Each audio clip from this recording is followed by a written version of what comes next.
Personne ne te doit rien. C'est la vérité qui dérange le plus et en même temps celle qui libère le plus quand tu la comprends vraiment. La souffrance commence au moment où tu exiges que la réalité soit différente, que les gens agissent comme tu l'attends, que le monde tourne à ton rythme. Mais la vie n'a jamais signé de contrat avec toi. Tu peux continuer à revendiquer, à te lamenter ou à blâmer tout ce qui est externe, mais cela ne fait que te laisser lié, faible et à la dérive. Le stoïcisme n'est pas une armure froide ni une pose distante. C'est une discipline mentale pour cesser de demander à la vie de changer et commencer à changer toi-même. Il ne s'agit pas de nier la douleur ni de faire semblant que rien ne t'affecte. Il s'agit d'accepter que ta véritable force réside dans la manière dont tu interprètes et réponds à ce qui se passe. Ne contrôle pas le monde, contrôle-toi toi-même, même si cela fait mal à entendre. La maturité n'arrive pas avec les années, mais avec la décision de ne plus être otage de tes impulsions et de tes attentes brisées. Si tu veux la paix, lâche d'abord l'illusion du contrôle absolu. Si tu veux du pouvoir, assume la responsabilité de tes pensées et de tes émotions. Personne ne construira ta force intérieure pour toi. Accepter la dureté de la vie, sans résignation ni victimisme, est le premier pas pour cesser de survivre et commencer à vivre avec fermeté, clarté et but. Ici, tu vas comprendre comment. 1. Remets en question tes attentes, pas la réalité. La réalité n'est pas là pour satisfaire tes attentes. Personne ne te doit que les choses se passent comme tu l'imagines. Et peu importe à quel point tu t'accroches à cette fantaisie, tu accumules seulement frustration et colère contre un monde qui ne sait même pas que tu existes. On t'a vendu l'idée que désirer quelque chose avec force le rend légitime. Mais la vie ne négocie pas avec tes caprices. Voici la vérité inconfortable. Le problème n'est pas ce qui se passe à l'extérieur, mais le filtre que tu utilises pour l'interpréter. Si chaque jour tu te réveilles en espérant que tout fonctionne selon ton scénario mental, prépare-toi à être déçu encore et encore. La plupart des gens ne veulent pas entendre cela. Ils préfèrent blâmer les autres, le destin, la chance, leur propre enfance. Mais ce victimisme ne sert qu'à justifier ton immobilité. Si tu n'es pas capable de remettre en question tes attentes et de reconnaître combien elles te sabotent, tu vas rester piégé dans un cycle d'impuissance et de plainte. Le piège est de penser que les choses devraient être d'une certaine manière et qu'au premier contact avec l'imprévu, tu plonges dans la frustration. Combien de temps as-tu passé à attendre que les autres changent, que ton patron soit juste, que ton partenaire devine ce dont tu as besoin, que le trafic se dégage juste parce que tu es pressé? Tout ce stress émotionnel est optionnel, mais la plupart choisissent de le payer, jour après jour. Et pendant ce temps, la réalité suit son cours, indifférente, sans te demander la permission de te lancer des obstacles. Si tu n'apprends pas à regarder en face ce qui est, au lieu de ce que tu crois qu'il devrait être, tu vas vivre avec une dette émotionnelle constante et vieillir en portant du ressentiment. Arrête d'exiger du monde qu'il s'ajuste à ta mesure. Le seul territoire que tu peux conquérir est ta propre esprit. C'est ici que l'excuse meurt. Il n'y a aucune justification valable pour continuer à remettre ta paix entre les mains de l'imprévisible. Remettre en question tes attentes n'est pas de la résignation. C'est un acte de maturité brutale. C'est entraîner le muscle interne qui te permet de supporter la pression sans te briser. La différence entre une personne ferme et une personne fragile réside dans le type d'attente qu'elle nourrit. La personne forte accepte l'incertitude comme partie du jeu et ne s'enchaîne pas à des rêves fabriqués par l'ego. Le faible se victimise, exige, s'étouffe dans des attentes impossibles et finit par blâmer tout le monde sauf lui-même. La liberté commence lorsque tu cesses de négocier avec la réalité. Ne demande pas au monde de te traiter mieux que tu ne traites ton propre caractère. Si tu veux avancer, commence dès aujourd'hui à briser les chaînes de tes attentes non réalisées. Ce qui te frustre, ce n'est pas la vie, c'est toi-même qui exige des garanties qui n'ont jamais existé. N'attends pas moins de douleur, attends d'être plus fort. Voici la différence entre vivre éveillé ou rester endormi sous le poids de tes propres illusions. 2. Choisis ta réponse, pas ta réaction. Le café refroidit sur la table, tandis que le message inattendu arrive sur ton téléphone. Tu pouls s'accélère, une contraction dans l'estomac, et l'esprit commence à s'emballer. Tu interprètes, tu supposes, tu anticipes le conflit. En moins d'une seconde, la réaction automatique veut prendre le contrôle. Cet élan de répondre avec colère, de lâcher un reproche, de te défendre avant de comprendre. Mais c'est ici que beaucoup se retrouvent piégés, dans le réflexe, dans la décharge émotionnelle qui semble inéluctable. Ce que peu osent arrêter, c'est ce premier saut mental, l'acte de choisir délibérément comment répondre au lieu de se laisser emporter par le mécanisme le plus primitif. Ta biologie te pousse à attaquer ou à fuir, mais ton esprit a la capacité d'intervenir et de dire « ce n'est pas une urgence, c'est une opportunité de pratiquer la maîtrise de soi ». La plupart vivent en pilote automatique, réagissant à chaque petite provocation comme si c'était une question de vie ou de mort. Ce qui se passe en surface, ce message, ce commentaire, ce geste, est presque irrélevant comparé à la façon dont tu le traites intérieurement. Le véritable travail se déroule dans ce laps de temps minimal entre le stimulus et la réponse. C'est là que se révèle ton véritable caractère. Es-tu juste un reflet de tes impulsions ou as-tu le courage de faire une pause et de choisir ton attitude? Tu n'es pas esclave de ta première réaction, même si ton corps et tes croyances veulent te convaincre du contraire. Il y a une différence abyssale entre réagir et répondre. La réaction est automatique, aveugle, héritée. La réponse est consciente, choisie, née de la maturité. C'est là que se joue la véritable liberté. Il ne s'agit pas de réprimer ce que tu ressens, mais d'apprendre à l'observer sans t'y abandonner.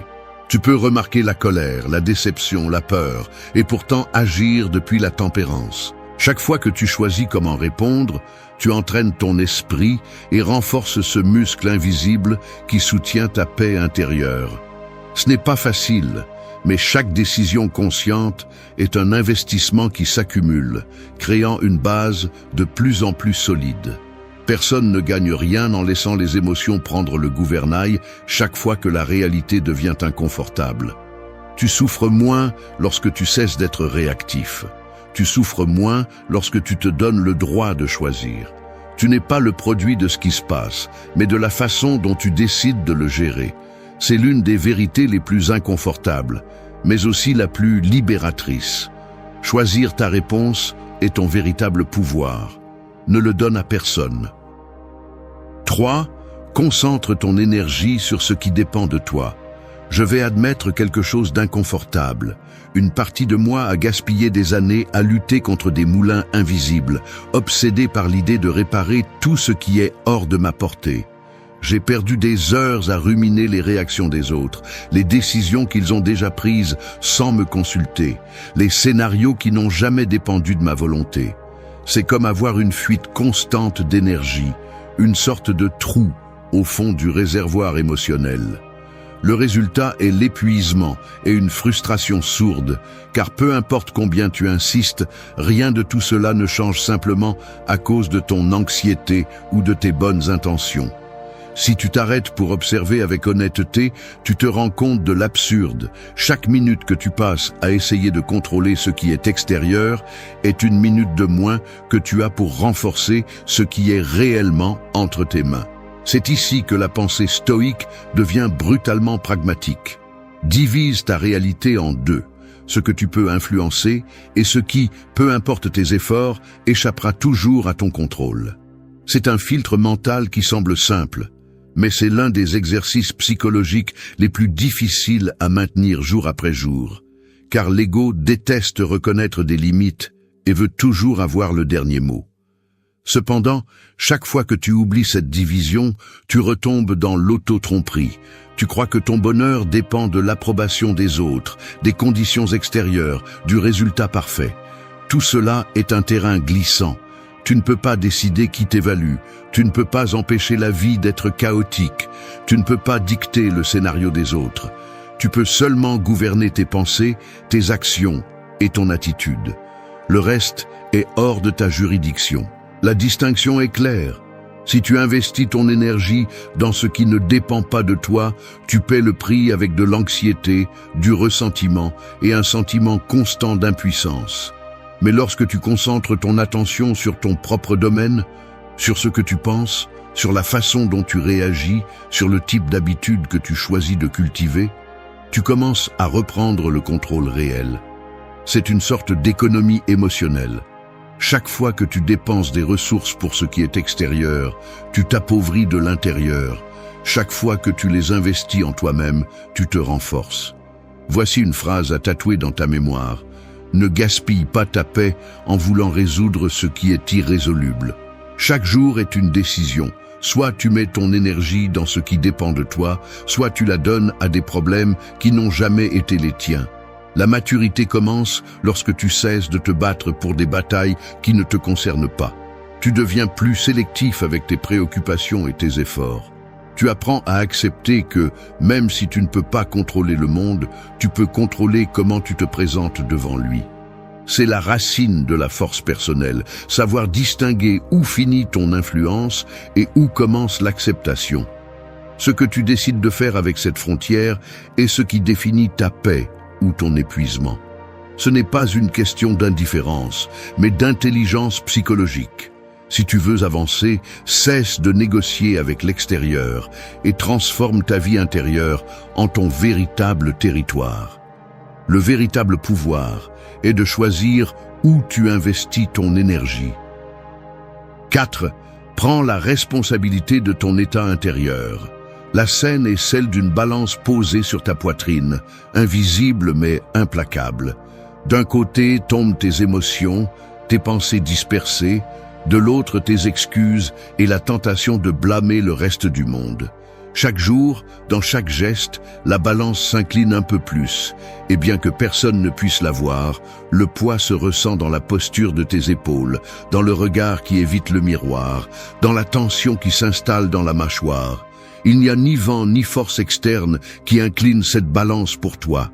C'est toi, avec chaque réaction inconsciente, chaque argument que tu fabriques pour te décharger de responsabilité, chaque fois que tu permets à l'humeur des autres de dicter ton état d'esprit ou qu'une nouvelle gâche ta journée. La responsabilité de ton état intérieur n'est pas un fardeau imposé, c'est la seule vraie liberté que tu as.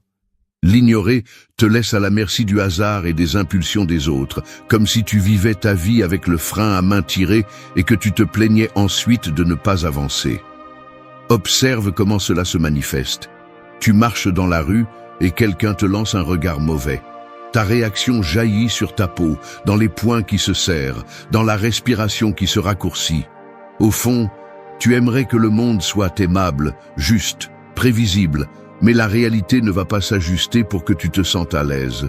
Si tu choisis de céder le contrôle de ton état intérieur aux circonstances, tu deviens une sorte de marionnette émotionnelle, attachée aux fils de ce qui se passe à l'extérieur. Chaque fois que tu justifies ton mauvaise humeur par le trafic, ta tristesse par le rejet, ta colère par les injustices quotidiennes, ce que tu fais, c'est renforcer ce mécanisme. Je ne suis pas responsable, le monde me l'a imposé. Mais pendant que tu te répètes cette histoire, tu remets le gouvernail de ta vie entre les mains d'un pilote invisible qui ne te connaît même pas. La maturité commence par la reconnaissance brutale de cette vérité. Ce que tu ressens, penses ou fais, bien que cela soit influencé par l'environnement, reste le tien. Le premier pas est d'observer cet élan à te disculper, à chercher des responsables à l'extérieur et de t'arrêter. Respire et regarde de front le fait que ton interprétation est le filtre qui décide de la qualité de ta journée. Ce n'est pas de la résignation, c'est l'acte le plus radical de pouvoir personnel. Le stoïcisme ne te propose pas de nier la douleur ou la colère, mais de les reconnaître et d'assumer le coût de tes choix intérieurs, sans déléguer ta paix à d'autres. Prends la responsabilité de ce que tu permets de croître en toi. La liberté ne se trouve pas en fuyant la douleur ni en exigeant des garanties externes.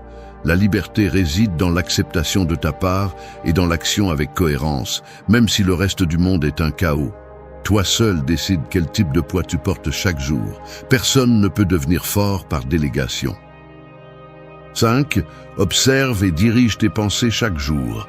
Ta tête est une usine à histoire et si tu ne la supervises pas, elle devient ton pire ennemi. C'est aussi simple que cela. La plupart préfèrent vivre distraits, croyant que leurs pensées sont des vérités indiscutables, comme si la première chose qui apparaît dans l'esprit était un fait et non seulement le résultat d'années d'habitude, de peur et de conditionnement. Mais ici, il n'y a pas d'excuse qui te sauve. Si tu n'es pas capable d'observer ce que tu penses chaque jour, tu deviens l'otage de tes propres distorsions et tu finis par payer le prix avec de l'anxiété, de l'insécurité et des décisions qui sabotent ta vie. Arrête de prétendre que tu n'as pas de responsabilité sur ce qui se passe dans ta tête. Chaque pensée que tu répètes sans remettre en question est comme signer un chèque en blanc aux vieilles blessures, aux préjugés familiaux et à la paresse mentale qui te fait tant de mal. Il ne suffit pas de vouloir te sentir mieux, tu dois gagner ce droit par la discipline intérieure. Beaucoup se cachent derrière la phrase « je suis comme ça » ou « je ne peux pas m'en empêcher », comme si l'esprit était un animal sauvage, impossible à apprivoiser.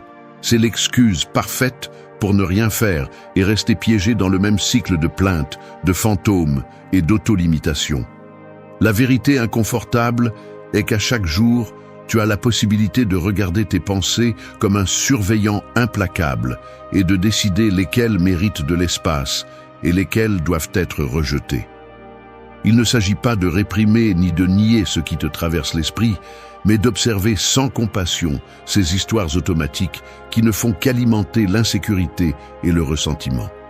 Si tu ne filtres pas le contenu de ton esprit, les déchets s'accumulent et finissent par intoxiquer chaque partie de ta vie. Tu n'es pas une victime de tes pensées, tu es le réalisateur qui décide quelle sera la narration dominante. Si tu n'assumes pas ce rôle, d'autres le feront pour toi.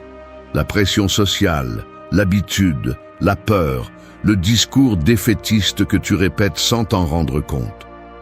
L'entraînement stoïque n'est pas pour les tièdes ni ceux qui cherchent des solutions faciles. Cela exige que tu t'assoies chaque jour, même une minute, pour interroger la qualité de ce que tu penses. Cette pensée me renforce-t-elle ou me fait-elle sombrer? C'est la seule question dont tu as besoin pour commencer à nettoyer ta maison mentale. Ne te trompe pas, l'autocontrôle se construit à travers l'inconfort de regarder ta propre médiocrité mentale et d'avoir le courage de faire un pas différent. Si chaque jour tu permets aux pensées les plus faibles et victimistes d'occuper le premier rang, ne t'attends pas à des résultats différents. L'esprit indiscipliné te vole l'énergie, la clarté et le temps. La pensée est une action en puissance. Dirige ton esprit ou quelqu'un d'autre le fera pour toi. Personne ne pensera pour toi si tu ne le fais pas. 6. La sérénité s'entraîne. Elle ne s'attend pas. La sérénité n'est pas un cadeau que la vie te fait lorsque tu as enfin de la chance ou lorsque le monde décide de te donner un répit. Attendre que le calme arrive tout seul est l'un des pièges les plus coûteux que tu puisses te permettre. L'autocontrôle, la paix intérieure, la clarté face au chaos n'apparaissent pas parce que tu es fatigué de souffrir, ni parce que tu le mérites, enfin. Elles apparaissent et n'apparaissent que lorsque tu consacres du temps et de l'énergie à entraîner ton esprit, tout comme tu entraînerais un muscle oublié. Il est difficile de l'admettre, mais la plupart préfèrent se livrer à l'espoir passif, comme si la sérénité était quelque chose qui se produisait un jour simplement, le résultat de tout ce qui s'aligne à l'extérieur. C'est l'erreur la plus profonde. Croire que la tranquillité est une conséquence de la chance, des circonstances, que les autres agissent enfin comme tu l'espérais. Rien n'est plus éloigné de la réalité. La sérénité se forge à la sueur, dans l'inconfort de regarder à l'intérieur, de reconnaître tes impulsions et de discipliner l'esprit qui veut courir après chaque stimulus. Le reste n'est que tromperie. Le mécanisme est brutalement simple. Chaque fois que tu renonces à entraîner ta réaction, à remettre en question tes pensées, à observer tes émotions avant d'agir, tu renforces la paresse mentale. Cet abandon intérieur devient la dette silencieuse que tu paies avec de l'anxiété, de l'irritabilité et cette fatigue chronique qui ne se résout pas en dormant plus d'heures. Le stoïcisme ne te promet pas de cesser de ressentir. Il exige que tu maîtrises l'art de distinguer entre ce que tu peux gouverner et ce que tu ne peux qu'accepter. Que cela te plaise ou non, l'esprit humain est programmé pour le désordre, pour la surinterprétation, pour le drame. Si tu ne l'éduques pas, il te traîne. Prétendre que sérénité est égale à absence de problème est un argument qui ne sert qu'à perpétuer l'immaturité émotionnelle.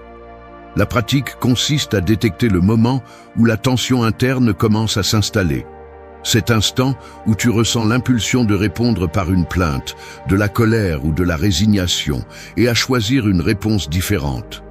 Ce n'est pas de la magie, c'est de la répétition. C'est observer l'impulsion et décider « je ne vais pas offrir mon énergie à cela ».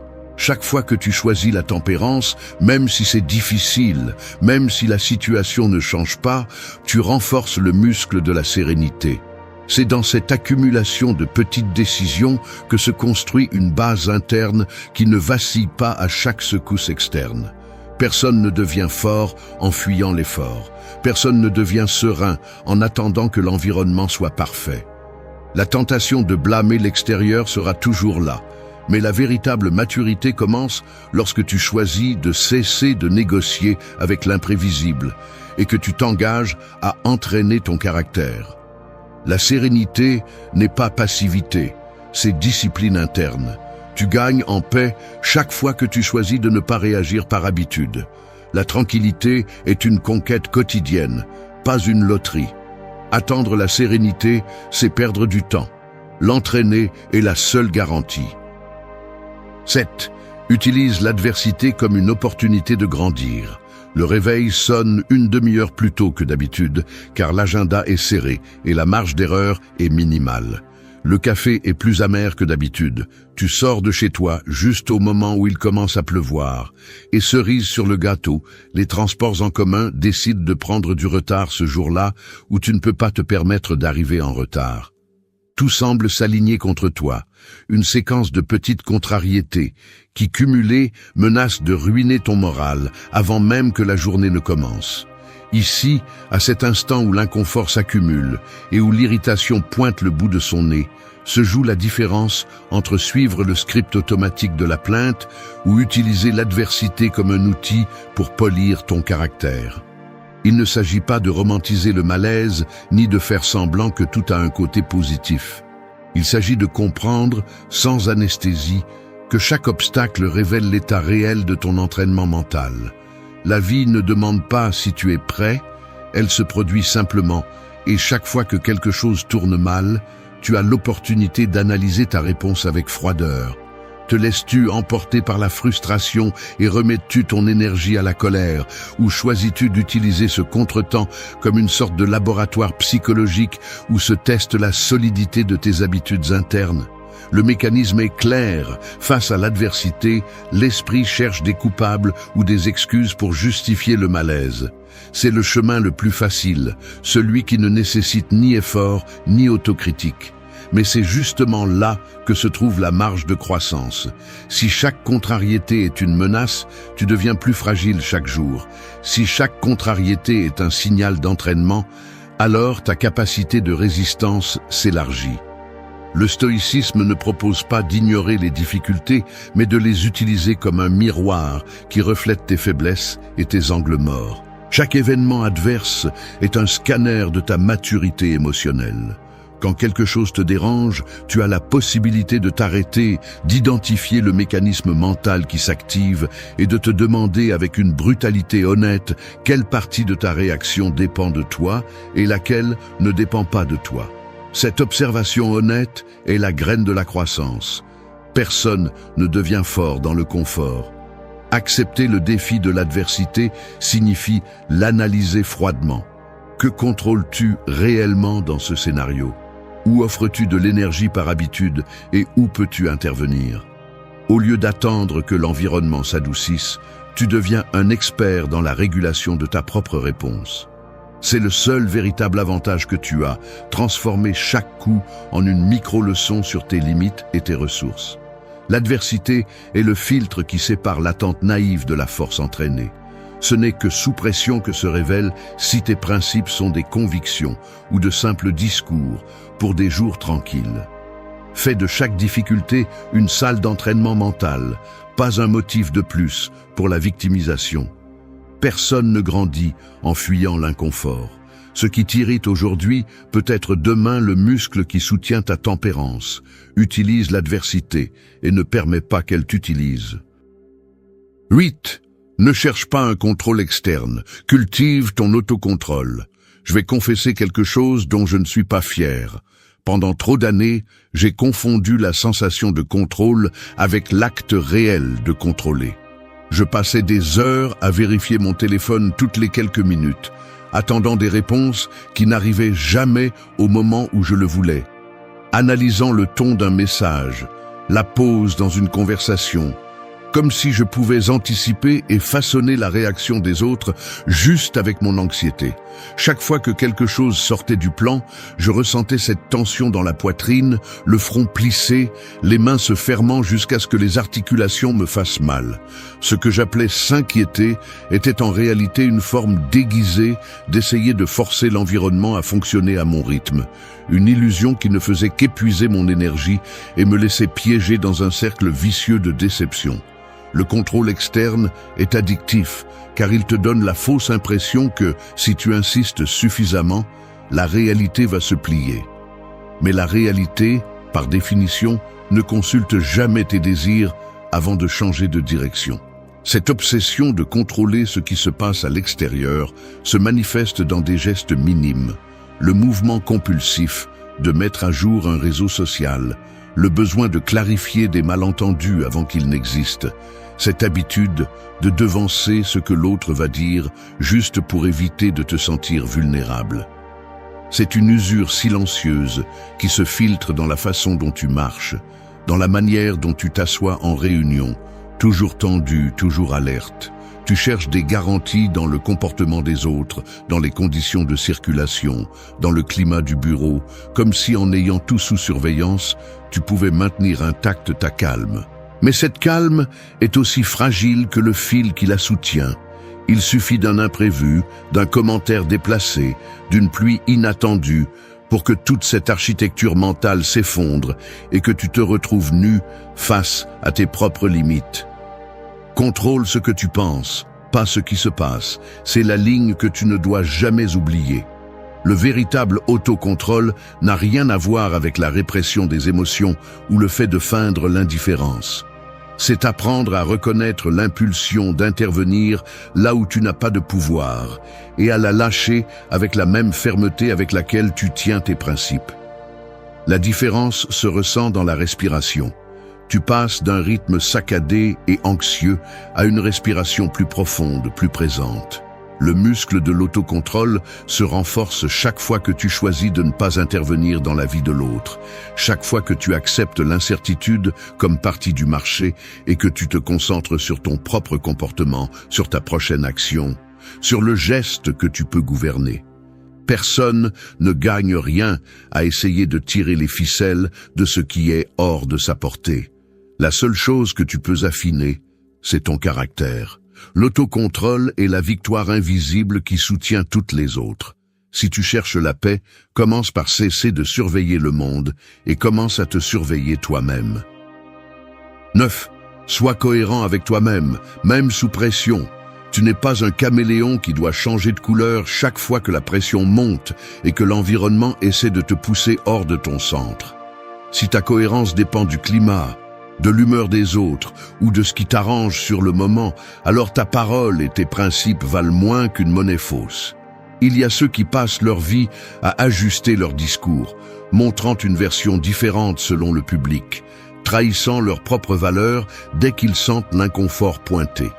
Ainsi se construit une identité fragile, fragmentée par de petites trahisons quotidiennes. Tu tais ce que tu penses pour éviter les frictions. Tu souris quand tu ne le veux pas, tu te vends à bas prix juste pour ne pas sentir le poids de la désapprobation. Mais chaque fois que tu cèdes 1 millimètre de ton intégrité par peur de la pression, tu donnes au monde la licence de continuer à te façonner à sa guise. La cohérence n'est pas un luxe pour les jours faciles, c'est la seule armure réelle que tu as quand tout autour se déforme. L'excuse la plus facile est de dire « j'étais sous pression », comme si cela justifiait d'éteindre ton jugement et de devenir un de plus dans la foule qui plie sous le vent. Mais le stoïcisme n'a pas de patience pour ce genre de justification. Si tu es seulement ferme quand personne ne te défie, tu es faible. Si ton caractère s'évapore dès que tu sens le regard critique des autres, ce que tu démontres, c'est qu'il n'a jamais été le tien. Tu ne le louais que de temps en temps pour te sentir supérieur en privé. Ici, il n'y a pas de raccourci.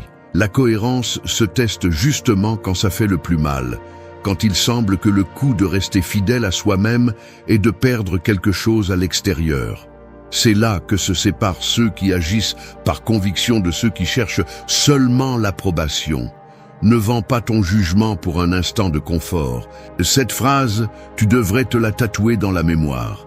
Il ne s'agit pas d'être inflexible ou arrogant, mais de cesser de négocier l'essence pour des miettes d'acceptation. La pression est le cadre parfait pour voir si tes principes sont de vraies convictions ou de simples ornements à exhiber sur les réseaux sociaux. Tu peux tromper l'autre en face, mais tu ne peux jamais échapper au jugement intérieur qui te fait payer ensuite, quand l'euphorie passe et qu'il ne reste que l'écho d'une décision lâche. L'incohérence est une dette qui exige toujours des intérêts. Elle te vole le respect de soi, affaiblit ton caractère et au final te laisse vide, incapable de faire confiance même à tes propres promesses. Ne mets pas ta dignité en vente. La vraie cohérence ne se négocie pas, elle s'entraîne. Choisis d'être fidèle à ton jugement, même si cela coûte. Si tu ne peux pas te maintenir dans les moments difficiles, ce que tu as n'est pas du caractère, c'est une façade. Ne donne pas ton intégrité à la pression du moment. Sois inconfortable, sois ferme, sois cohérent même si le prix est de rester seul. Mieux vaut être seul que fracturé de l'intérieur. Personne ne te prépare au poids silencieux d'être ignoré.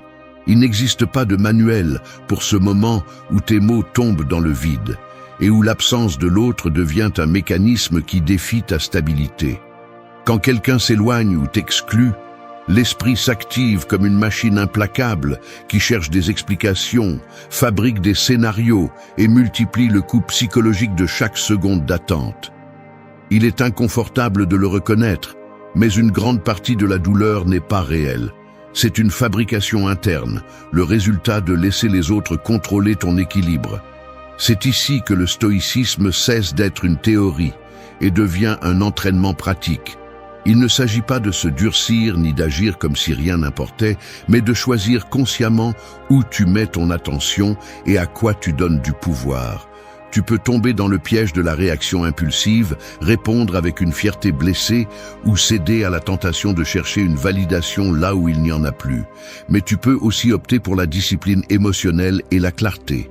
La véritable maîtrise n'est pas de résister à la douleur, mais de la comprendre et de l'utiliser comme filtre pour grandir. Tu n'es pas l'otage du silence des autres. Parfois, lâcher prise n'est pas une faiblesse, mais la forme la plus pure de force. Si tu veux apprendre à ne pas te perdre quand les autres s'éloignent, si tu cherches à ne plus négocier ta valeur avec les gestes des autres, c'est le moment d'ajuster tes mécanismes mentaux et de revendiquer le contrôle sur ta réaction. Le calme est une décision, la dignité, une habitude. 1. Choisis ta réaction, pas ton impulsion. Tu n'as aucun contrôle sur ce que fait l'autre personne, aucun. Arrête de te raconter le mensonge selon lequel si tu insistes, si tu demandes, si tu montres ce que tu ressens, tu pourras forcer une réaction, changer une absence, réécrire la fin d'une histoire. C'est le piège de l'impulsion. Sauter chaque fois que le vide te dérange, déclencher des réponses automatiques parce que tu as peur de te sentir ignoré ou déplacé. Mais voici la vérité inconfortable. Ton premier acte de faiblesse n'est pas que quelqu'un t'ignore, mais que tu te rendes à l'urgence de réagir sans réfléchir, de chercher une validation qui ne dépend pas de toi. Il est plus facile de blâmer l'autre, Mais le véritable problème commence à l'instant où tu décides de ne pas être maître de ta réponse, mais esclave de tes émotions les plus basiques. Chaque fois que tu laisses cette impulsion prendre le contrôle, tu fabriques une dette émotionnelle envers toi-même. C'est une facture qui s'accumule. Tu te trahis pour soulager un malaise immédiat et le prix est ta paix mentale. Tu n'es pas moins digne parce que quelqu'un s'éloigne. Tu te réduis lorsque tu remets ta dignité pour mendier de l'attention ou une explication. L'esprit conditionné cherche des sorties automatiques, bloquer, exiger, dramatiser, disparaître aussi juste pour faire semblant que cela ne t'affecte pas. Mais cette réaction ne résout rien. Elle t'éloigne simplement de la véritable force. C'est comme si tu utilisais un filtre déformant. Tout ce que tu vois passe par le prisme de ton insécurité et de ton urgence. Le stoïcisme exige le contraire. Il exige que tu mettes un frein, que tu respires avant d'agir, que tu te souviennes de qui tu es et que tu laisses passer la première vague de douleur sans te laisser emporter. Il ne s'agit pas de geler tes émotions, mais d'entraîner ta capacité à décider de ton prochain mouvement avec un esprit clair, pas avec un cœur en flammes. Les gens vont et viennent, parfois sans prévenir. Ce n'est pas une attaque personnelle ni une épreuve de ta valeur. Tu dois arrêter de chercher des raisons externes pour justifier ta réaction interne.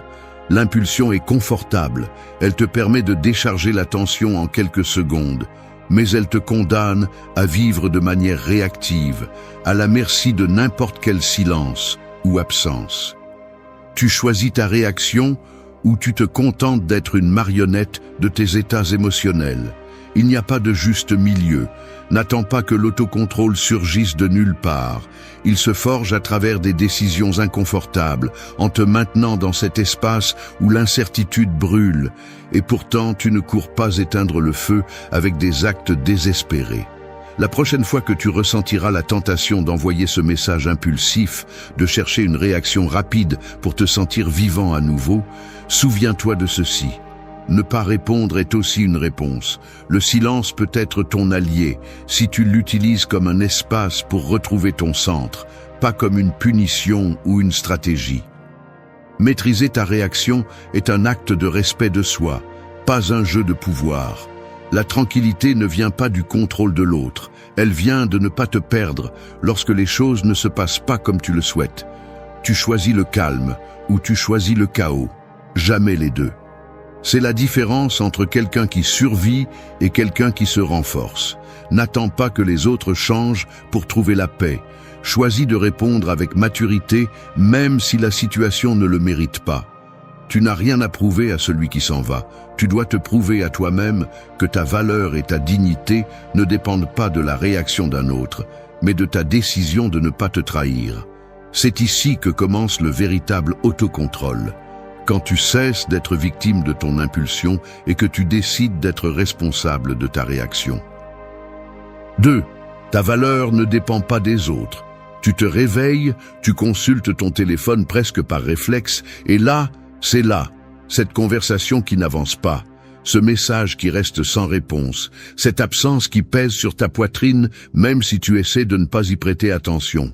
Tu regardes l'écran à la recherche de quelque chose de nouveau, un signe qui te ramène la tranquillité, et l'esprit commence à s'emballer.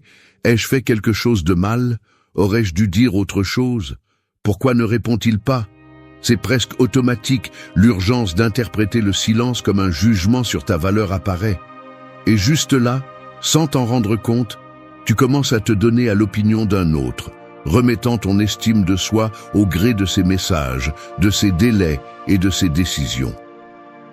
L'esprit cherche des explications externes parce que rester avec sa propre insécurité est inconfortable. Mais cet inconfort est nécessaire. C'est le premier signe que tu mesures ton importance avec une règle qui n'a jamais été la tienne. Le piège réside dans le conditionnement. Nous croyons depuis des années que d'être aimé, recherché ou approuvé nous rend précieux. C'est un mécanisme appris, comme une programmation de fond qui ne se déclenche que lorsque quelqu'un s'éloigne ou nous ignore. Tout à coup, tout ce que tu croyais sur toi vacille parce qu'une personne a décidé de ne pas répondre. C'est l'erreur. confondre la réaction d'autrui avec un jugement sur ta dignité. La vraie valeur n'est pas une monnaie qui monte et descend selon qui reste ou qui s'en va. C'est une base interne, quelque chose qui ne doit pas dépendre du regard, du geste ou de la parole de quiconque. Lorsque tu remets ta sécurité entre les mains d'une autre personne, tu deviens otage de ses états d'âme, de ses priorités, de ses propres luttes invisibles. C'est là que commence le véritable épuisement. Tu deviens spectateur de ta vie, attendant la validation qui n'arrive jamais de manière stable. Il ne s'agit pas de ne pas ressentir de douleur lorsque quelqu'un s'éloigne, ni de feindre l'indifférence. Il s'agit de reconnaître que le vide laissé par l'absence n'est pas une dette que tu dois régler en changeant qui tu es ou ce que tu donnes. La pensée déformée veut te convaincre que si tu étais meilleur, si tu faisais plus, alors l'autre reviendrait, te chercherait, te validerait. C'est le mensonge qui fait le plus de mal, lier sa propre valeur à ce que tu ne contrôles pas. Le stoïcisme enseigne à séparer ce qui dépend de toi de ce qui ne dépend pas de toi. Et dans cette séparation se trouve le principe de la liberté émotionnelle. Tu ne peux pas contrôler si quelqu'un répond, mais tu peux décider de ne pas hypothéquer ton estime de soi en attendant une réaction. La perception de soi est un muscle que tu entraînes chaque fois que tu choisis de ne pas céder à l'urgence de changer pour plaire, de t'adapter au moule d'autrui par peur de perdre. C'est difficile, car cela va à l'encontre d'années d'habitude et de l'anxiété de te sentir invisible. Mais le véritable respect de soi se démontre dans les moments inconfortables, pas dans le confort de l'attention constante. Voici la ligne emblématique. Tu n'es pas moins parce que quelqu'un ne voit pas ta valeur. Tu es moins quand tu l'oublies toi-même. Arrête de chercher à l'extérieur ce que tu ne peux construire qu'à l'intérieur. La dignité ne se négocie pas avec des miettes d'attention, elle se protège, même quand personne ne regarde. Accepter que ta valeur est immuable, même si le monde l'ignore un moment, est un acte de force. Ce n'est pas de l'orgueil vide, ni une indifférence feinte, c'est la décision consciente de ne pas laisser le silence d'un autre fracturer ton autoconcept. La prochaine fois que le vide te tentera de mendier un signe, souviens-toi de ceci. Ta valeur ne se négocie pas, elle se maintient. C'est le principe pour commencer à vivre libre du chantage émotionnel de l'attente. 3. Arrêtez l'esprit avant de réagir. Je vais être honnête, l'esprit ne veut pas que vous vous arrêtiez. Il ne veut pas que vous observiez. Il veut sauter directement à la réaction, à la décharge, au soulagement immédiat. Je le sais parce que cela m'arrive aussi. Quand le silence de quelqu'un me fait mal, l'esprit fabrique en quelques secondes toute une série de scénarios et d'explications, chacun plus dramatique que le précédent. C'est inconfortable de reconnaître cela, mais il y a une partie de nous qui préfère agir avant de réfléchir, même si le prix est élevé. C'est le mécanisme automatique, ressentir une menace et chercher une sortie rapide, comme si se laisser emporter par l'impulsion était la seule option. Mais c'est là que vous commencez à perdre, car chaque réaction sans réflexion est une concession de pouvoir. Le véritable conflit n'est pas avec l'autre personne, mais avec cette urgence interne qui exige une réponse immédiate, peu importe les conséquences.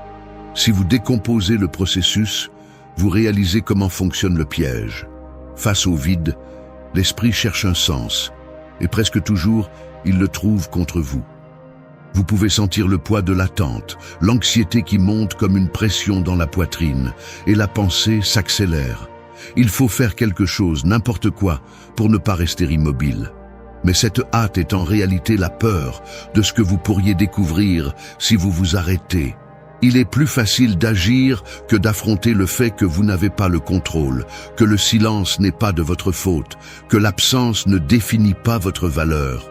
Lorsque vous analysez ce qui se passe à ce moment critique entre ressentir la douleur et réagir, vous voyez que c'est là que se joue la marge de manœuvre la plus importante. L'espace entre le stimulus et la réponse est là où se joue la véritable bataille pour votre paix intérieure. C'est ici que l'entraînement stoïque entre en jeu. Il ne s'agit pas de réprimer l'émotion, ni de faire semblant que cela n'a pas d'importance, mais d'interrompre le cycle automatique de réaction.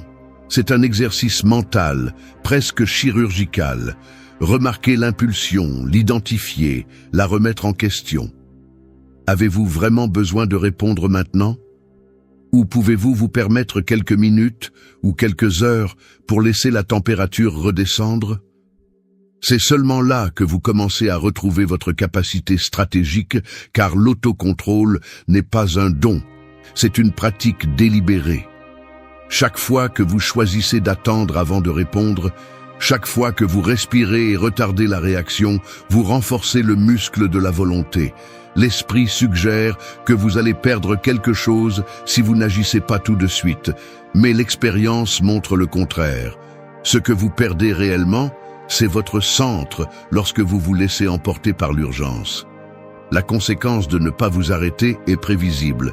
Des messages dont vous vous repentez, des mots superflus, des décisions impulsives qui n'aggravent que le vide initial. En agissant sans pause, vous multipliez les dégâts et vous vous enchaînez à une narration dont il est difficile de sortir. En revanche, si vous restez un moment dans cet espace inconfortable, si vous supportez la pression de l'incertitude sans bouger, vous commencez à gagner en perspective. La clarté arrive lorsque l'émotion cesse de dicter vos mouvements et que vous pouvez observer la situation avec plus de distance. La douleur ne disparaît pas, mais elle ne vous entraîne plus. L'autocontrôle se construit ainsi, en choisissant de ne pas répondre au premier appel du malaise. Ne réagissez pas, décidez. C'est la ligne qui sépare le chaos du calme. L'aspect pratique de cette stratégie est brutalement simple et difficile à la fois. Lorsque vous ressentez l'impulsion, arrêtez-vous. Comptez jusqu'à 10, sortez faire une promenade, changez d'environnement, faites n'importe quoi qui interrompe le cycle automatique. Ce n'est pas de l'évasion, c'est de la discipline émotionnelle. Chaque fois que vous réussissez ce petit frein, vous montrez à votre esprit qu'il ne commande pas seul, que vous avez le dernier mot. Le pouvoir réside dans cette marge, dans cet instant où vous pouvez choisir de ne pas agir.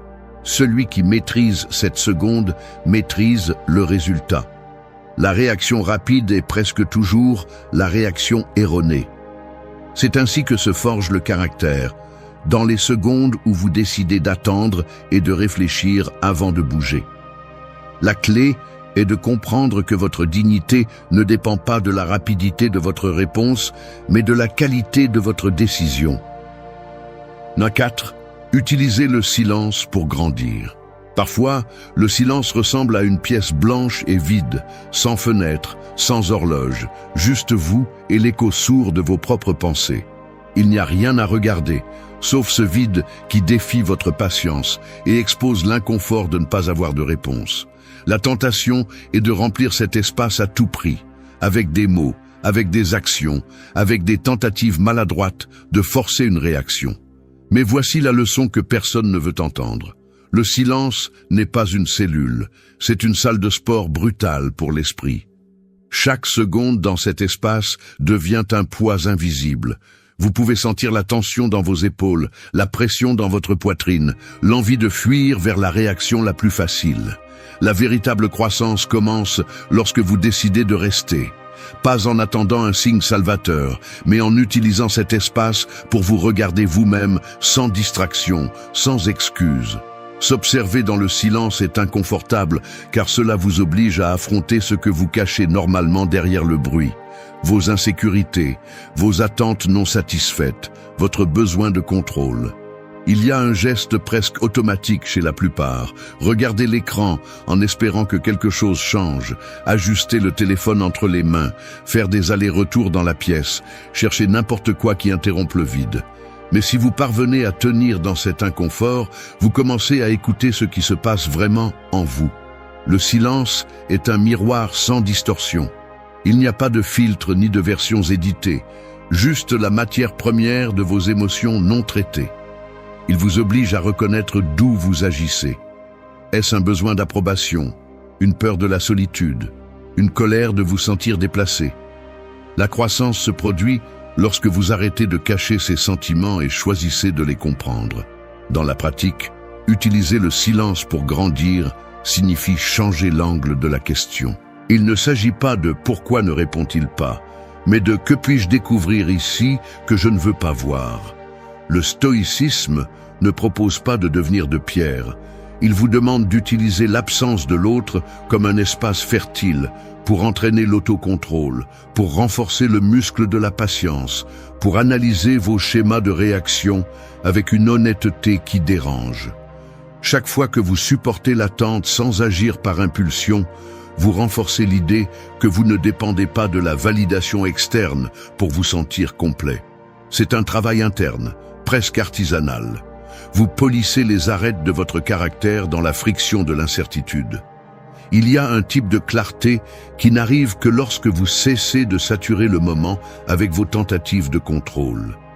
Vous pouvez le voir dans des détails minimes. Le corps qui se détend après des minutes de tension. La respiration qui devient plus profonde lorsque vous décidez de ne pas envoyer ce message, le regard qui cesse de chercher à l'extérieur et commence à enregistrer ce que vous ressentez vraiment. Ce sont des gestes subtils, presque imperceptibles, mais ils marquent la différence entre vivre de manière réactive et vivre en contrôle. Profiter du silence n'est pas se résigner ni punir l'autre, c'est choisir la croissance plutôt que l'urgence, l'introspection plutôt que le désespoir. Celui qui maîtrise le silence maîtrise son esprit. C'est la clé. Transformez le vide en un laboratoire pour vous connaître, pour affiner votre réponse, afin que la prochaine fois que quelqu'un s'éloigne, vous ne perdiez pas l'équilibre. Le silence n'est pas votre ennemi, c'est la scène où votre véritable force est mise à l'épreuve. Acceptez l'inconfort et transformez-le en espace pour grandir. C'est ainsi que vous ne sortez pas blessé, mais plus fort qu'auparavant. 5. Investis ton énergie en toi-même. Arrête d'investir ton énergie dans ceux qui ont déjà décidé de ne pas investir en toi. C'est aussi simple que ça. La réalité est que chaque fois que tu consacres ton attention mentale à quelqu'un qui t'ignore, tu te voles toi-même.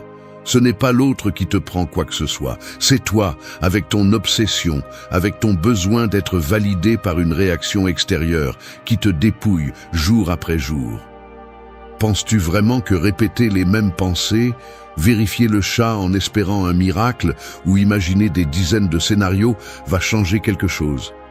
La seule chose que tu obtiens, c'est de t'appauvrir émotionnellement, de remplir ton esprit de déchets et de te fragiliser de l'intérieur. Il n'y a pas de dignité à attendre ce qui ne dépend pas de toi, juste de l'épuisement. Le stoïcisme te le crie au visage. Arrête de donner ta vie à l'indifférence d'un autre. Investir ton énergie en toi-même n'est pas un slogan vide, c'est une urgence psychologique. Plus tu passes de temps à ruminer l'absence de l'autre, moins tu as de force pour construire, pour grandir, pour réparer ce qui est sous ton contrôle. La compassion mal comprise est une autre piège. Tu te dis que ça fait mal parce que tu as beaucoup d'amour à donner, alors qu'en réalité, ce que tu as, c'est peur de te retrouver seul avec tes propres affaires.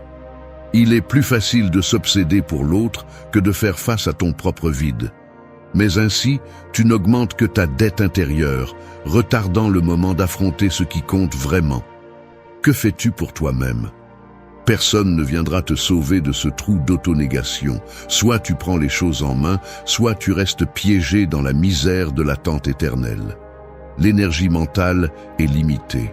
Chaque fois que tu la gaspilles en hypothèses, en suppositions ou en tentative de manipuler la réaction d'autrui, tu arrêtes de l'investir dans tes propres projets, dans ta santé, dans ta croissance. Les gens qui avancent ne sont pas ceux qui obtiennent le plus d'attention extérieure, mais ceux qui savent protéger leur concentration, blindent leur esprit des distractions toxiques et redirigent leur puissance vers ce qui peut vraiment se transformer.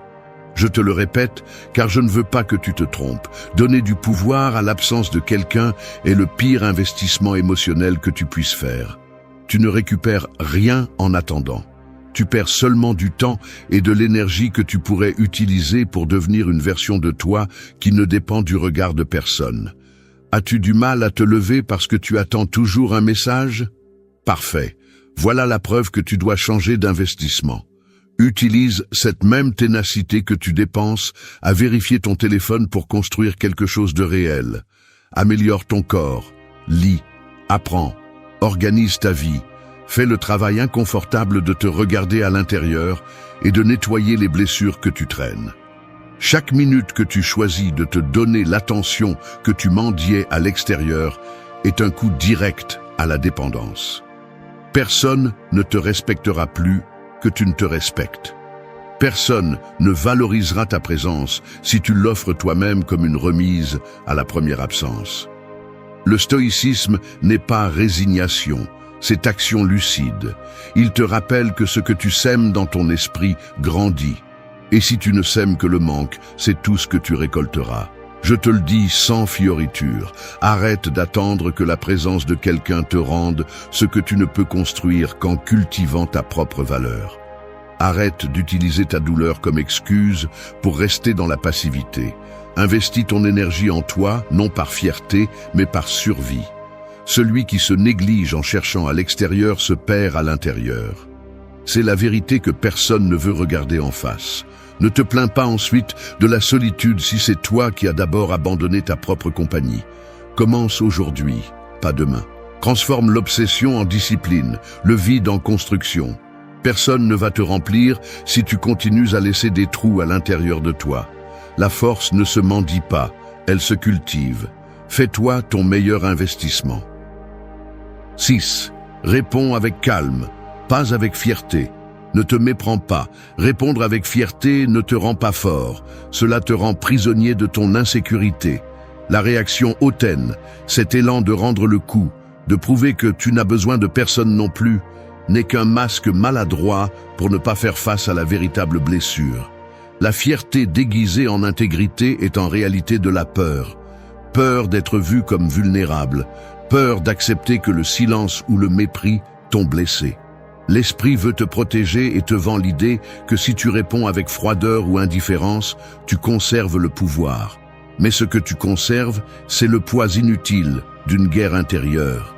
Parce qu'au fond, tu sais que cette attitude ne guérit rien.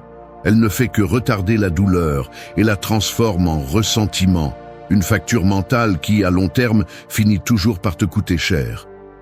Le mécanisme est simple et brutal.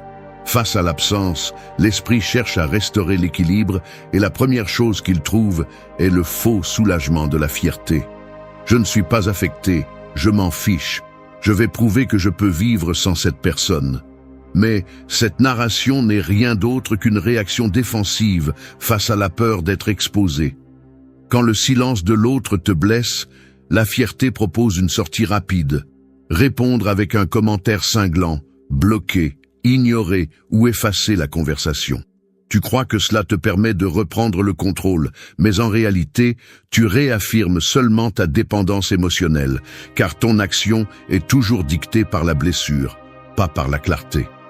Au lieu de résoudre le conflit intérieur, tu l'encapsules sous une couche de force apparente qui ne résiste pas au moindre questionnement. La fierté n'est que l'armure de la peur, et vivre derrière des armures t'empêche de guérir. Tu réponds avec calme lorsque tu décides de regarder en face ce que tu ressens, sans fuir ni cacher la douleur avec des attitudes vides. La sérénité n'est ni passivité ni résignation. C'est la conséquence de comprendre que ta réaction ne doit pas être un reflet automatique de la blessure, mais un choix délibéré depuis la maturité. Tu n'as pas besoin de prouver de la froideur ni de feindre la supériorité. Tu as besoin d'une honnêteté brutale avec toi-même. Pourquoi veux-tu répondre avec fierté? Parce que cela t'effraie de te montrer humain, parce que tu crois que céder la calme est perdre de la valeur. Mais la vérité est autre. Le calme n'est pas soumission, c'est un pouvoir réel. C'est la force de celui qui se connaît et décide de ne pas hypothéquer sa dignité pour gagner une bataille insignifiante dans un jeu de fierté. Le stoïcisme enseigne à briser le circuit de la fierté automatique. Lorsque tu détectes cet élan, tu as l'opportunité de désamorcer le mécanisme et de te demander « Cette réaction me construit-elle ou me fragmente-t-elle » Le calme est inconfortable au début, car il t'oblige à rester dans le lieu de la douleur sans anesthésie instantanée. Il n'y a pas d'applaudissements ni de reconnaissance externe, juste le travail silencieux de te soutenir, de ne pas céder à la tentation de répondre depuis l'ego blessé. Mais là, juste là, c'est là que se forge le caractère. Répondre avec calme est un acte de respect de soi. Il ne s'agit pas de te laisser piétiner ni de faire silence sur ce que tu ressens, mais de choisir le moment et la manière depuis la clarté, pas depuis le manque. La fierté t'enferme dans un cycle de réaction et de défense. Le calme te permet d'agir avec stratégie, avec une vision d'avenir, non seulement pour gagner une discussion, mais pour préserver ta santé mentale. Chaque fois que tu choisis le calme plutôt que la fierté, tu brises le schéma qui te maintient lié au jeu des autres. Tu cesses de chercher la validation dans la réaction de l'autre et commences à construire une base interne de sécurité. Ce n'est pas facile, car cela implique de renoncer à la gratification immédiate de avoir le dernier mot et de supporter l'inconfort en silence. Mais cet inconfort est le prix de la liberté émotionnelle. Au final, répondre avec calme n'est pas un signe de faiblesse, mais la plus grande preuve de maîtrise de soi. La fierté est bruyante, le calme est percutant. Celui qui répond avec sérénité prouve qu'il n'est plus à la merci des fluctuations émotionnelles de quiconque. C'est la véritable force, choisir la paix même lorsque l'esprit te pousse au conflit. 7. Libère-toi en lâchant prise, pas en bloquant. Tu te surprends un moment à regarder l'écran de ton téléphone, le pouce hésitant entre deux options, bloquer cette personne qui t'ignore ou simplement la laisser partir sans plus. La conversation est toujours là, sans nouveau message, avec la tension accumulée après des jours d'absence. Tu sais que le blocage est tentant car il promet un soulagement instantané, une sensation de contrôle sur la situation. Mais si tu analyses en profondeur ce qui t'arrive, tu te rends compte que ce n'est pas un vrai contrôle, c'est juste un raccourci émotionnel pour masquer l'inconfort. L'acte de bloquer est souvent chargé de colère, de déception ou d'un mélange amer de fierté et de fatigue. Tu te vends l'idée que couper l'accès est une façon de te protéger, mais en réalité, tu renforces souvent le lien négatif, tu t'attaches encore plus à la narration de la douleur. Le blocage physique est simple, ce qui est difficile, ce qui coûte vraiment, c'est de lâcher prise en profondeur. Le mécanisme est clair. L'esprit cherche une solution rapide pour cesser de ressentir ce poids, ce vide inconfortable chaque fois que tu vois la conversation stagnante. Alors tu te lances dans le blocage, convaincu qu'en éliminant l'accès, tu élimines aussi la blessure. Mais ce que tu ne vois pas, c'est que la douleur ne s'efface pas avec un bouton. Car ce qui te blesse n'est pas la présence de l'autre dans ta liste de contacts, mais l'histoire que tu continues à alimenter dans ta tête. Le blocage devient un pansement, une réaction défensive qui te donne l'illusion d'avoir fermé un cycle, alors qu'en réalité, tout ce que tu as fait, c'est mettre une porte fermée sur une pièce en désordre. Lâcher prise implique bien plus que d'éliminer un contact. Cela exige de faire face au travail intérieur, de laisser aller l'attente, le ressentiment et l'idée que l'on te doit quelque chose. Si tu approfondis, tu verras que le blocage résout presque jamais le véritable conflit. Il peut te donner un répit momentané, mais à long terme, si tu n'as pas lâché l'attachement émotionnel, la pensée continue de revenir. La blessure reste ouverte et le ressentiment se multiplie en silence. Lâcher prise, en revanche, est une décision stratégique beaucoup plus puissante. Cela ne signifie pas se résigner ni faire l'indifférent, mais cesser d'investir de l'énergie dans ce que tu ne peux pas changer. Lâcher prise, c'est accepter que l'autre a le droit de s'éloigner, de ne pas répondre, de vivre son processus, et que ta paix ne dépend pas de forcer une fermeture externe. C'est choisir de ne pas poursuivre ni punir, mais de te déplacer vers l'avant avec la dignité intacte. L'entraînement stoïque vise justement cela. Il ne te demande pas de supprimer, d'ignorer ou de bloquer par impulsion, mais de travailler en toi pour libérer l'espace mental que cette personne ou cette situation occupe. Il t'invite à interrompre le cycle de réaction, à te demander si agir par la colère ou la fierté te laisse vraiment en paix. La véritable libération se joue sur le terrain intérieur, Quand tu peux voir le chat, te souvenir de l'histoire et pourtant te sentir calme parce que tu n'as plus besoin que l'autre personne confirme ta valeur. Lâcher prise est une discipline, pas une évasion. C'est décider de cesser de porter un poids inutile, non pas parce que l'autre le mérite, mais parce que tu en as besoin pour avancer. Au fond, bloquer est facile, lâcher prise est difficile. Mais seul l'un des deux chemins te libère. Fermer la porte n'est pas la même chose que de lâcher la charge. La prochaine fois que tu ressentiras l'urgence d'éliminer, arrête-toi et évalue. Cherches-tu à te protéger ou à éviter le travail de lâcher prise? Libère-toi en lâchant prise, pas en bloquant. C'est la décision qui renforce ton caractère et te redonne le véritable contrôle. Le contrôle sur ton monde intérieur.